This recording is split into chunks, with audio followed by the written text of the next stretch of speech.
Hola, mi amigos. Bienvenidos a mi canal Spanish Juntos, our Spanglish Juntos. Hello, friends. Welcome to my channel Spanglish Juntos, or Together, donde aprendemos juntos.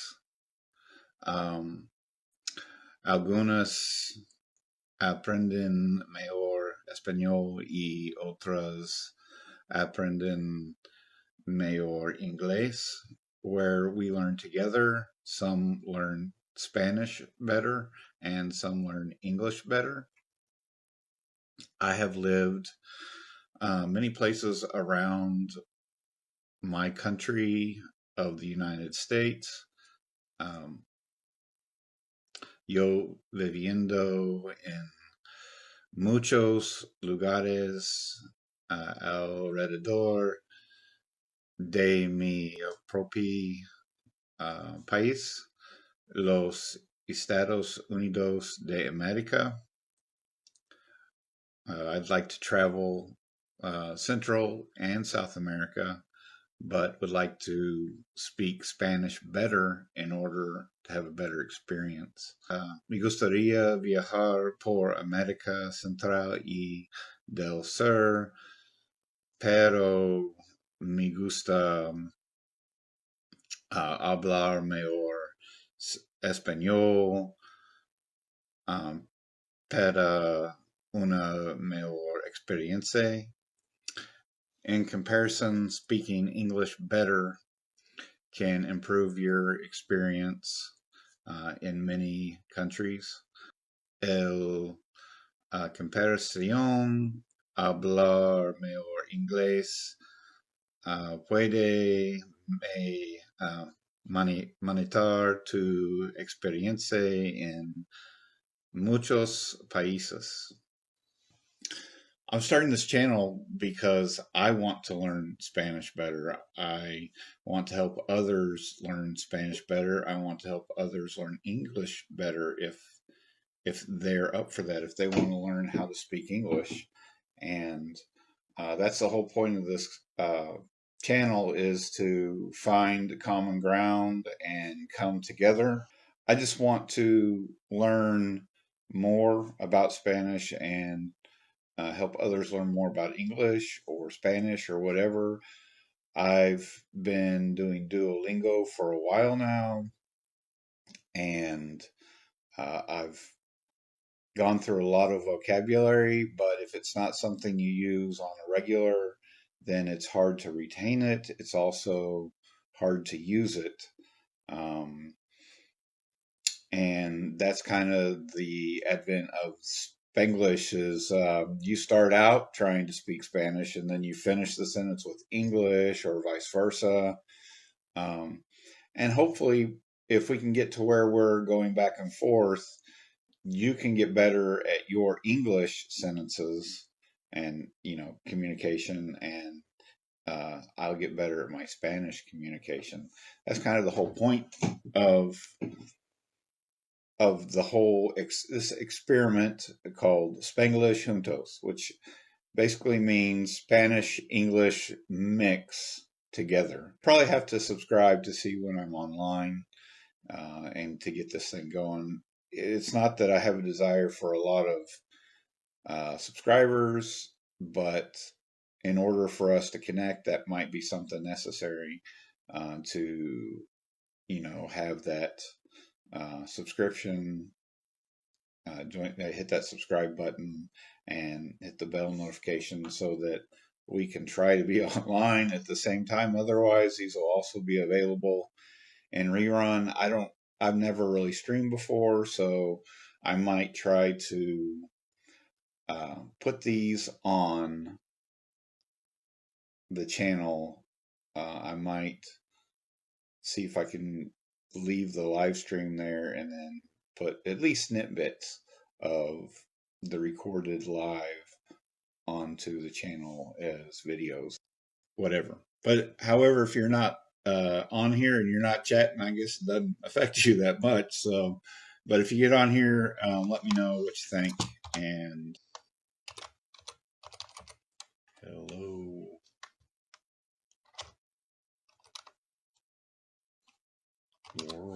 been doing Duolingo for about 2 years. I have a streak of 720. Um,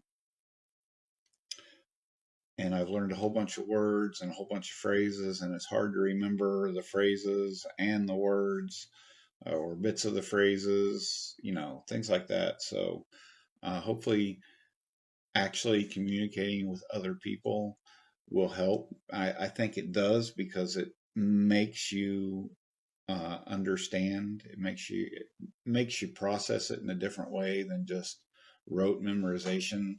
I have a background in education, and there are two types of recall or memory, really, that are testable, anyways, that are pertinent to being able to speak with somebody else, and that is recognition and recall. So, of course, recognition is exactly what it sounds like. Recognition means that if you see the word in English and you see the word in Spanish, you can make the connection there. You can pick them out of a lineup, per se. Say you have in, out, uh, front, or enter, and then you see a word, let's say detrás, okay. Well, actually, that wouldn't be in there because that's behind. So let's say you had a lineup of words of in, out, front, uh,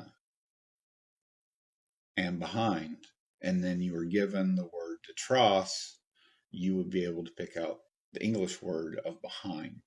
So that is an example of recognition.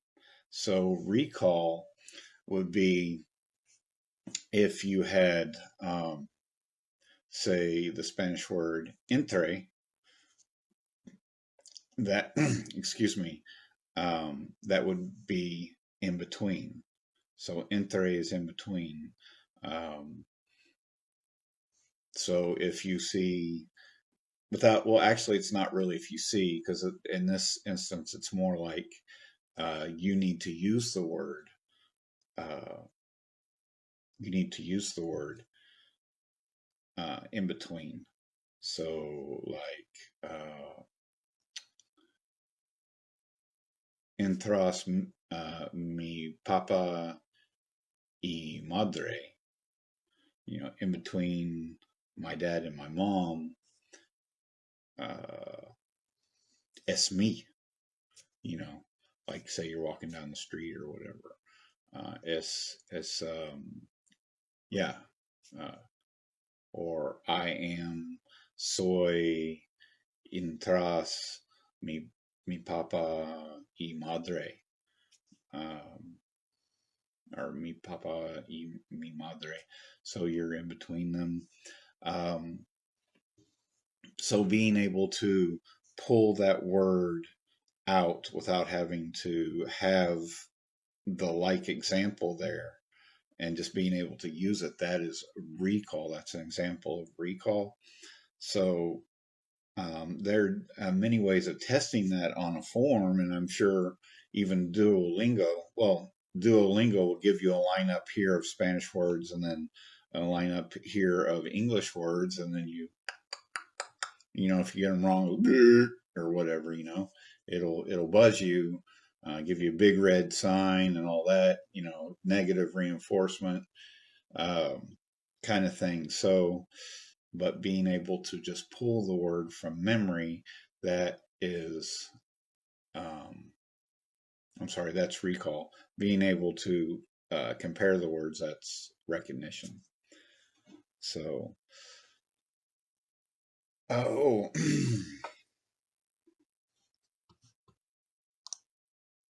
not even showing it there. Okay, so I've been doing Duolingo for, I started in December of 2003,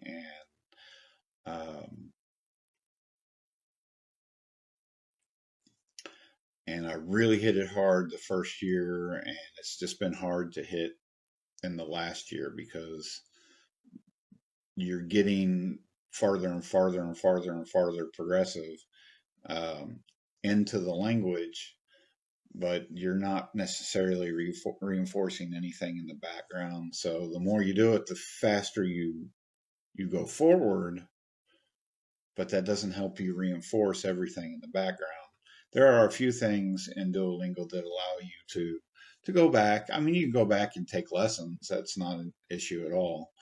Um, it is kind of a gamification of language learning, which I do like, but um,